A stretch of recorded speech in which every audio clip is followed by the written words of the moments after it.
Point final dans l'arrondissement central à la tournée sur la cherté de la vie à Dangbo.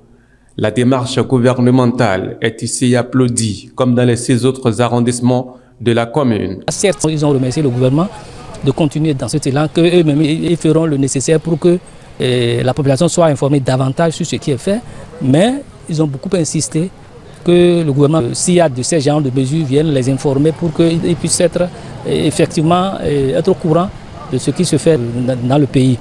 Bon, ils ont aussi profité pour poser de doléances, surtout par rapport à la route RN4, Misrete Dangbo à Djombo Nukwerikpo, qui est totalement dégradée, mais les gens les ont rassurés pour dire que c'est prévu dans les actions du gouvernement pour l'année 2022 et que sous peu, les travaux vont démarrer. Ils ont parlé de l'électrification de l'arrondissement.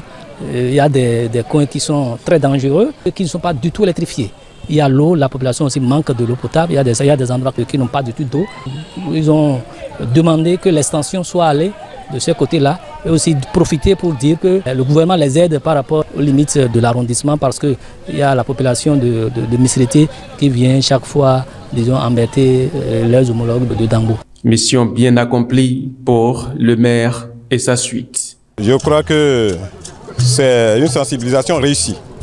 Réussie dans toute la commune, dans tous les 7 arrondissements de la commune. C'est sincèrement réussi, où déjà la population a la volonté d'accompagner le gouvernement dans tous ces projets. Et que la population est consciente de ce que la crise n'est pas nationale, c'est plutôt une crise mondiale. Et elle se bat, elle se battra, elle a accepté de se battre pour juguler avec les mesures prises par le gouvernement cette crise. De bouche à oreille, l'information sera répandue dans les villages et hameaux de Dangbo.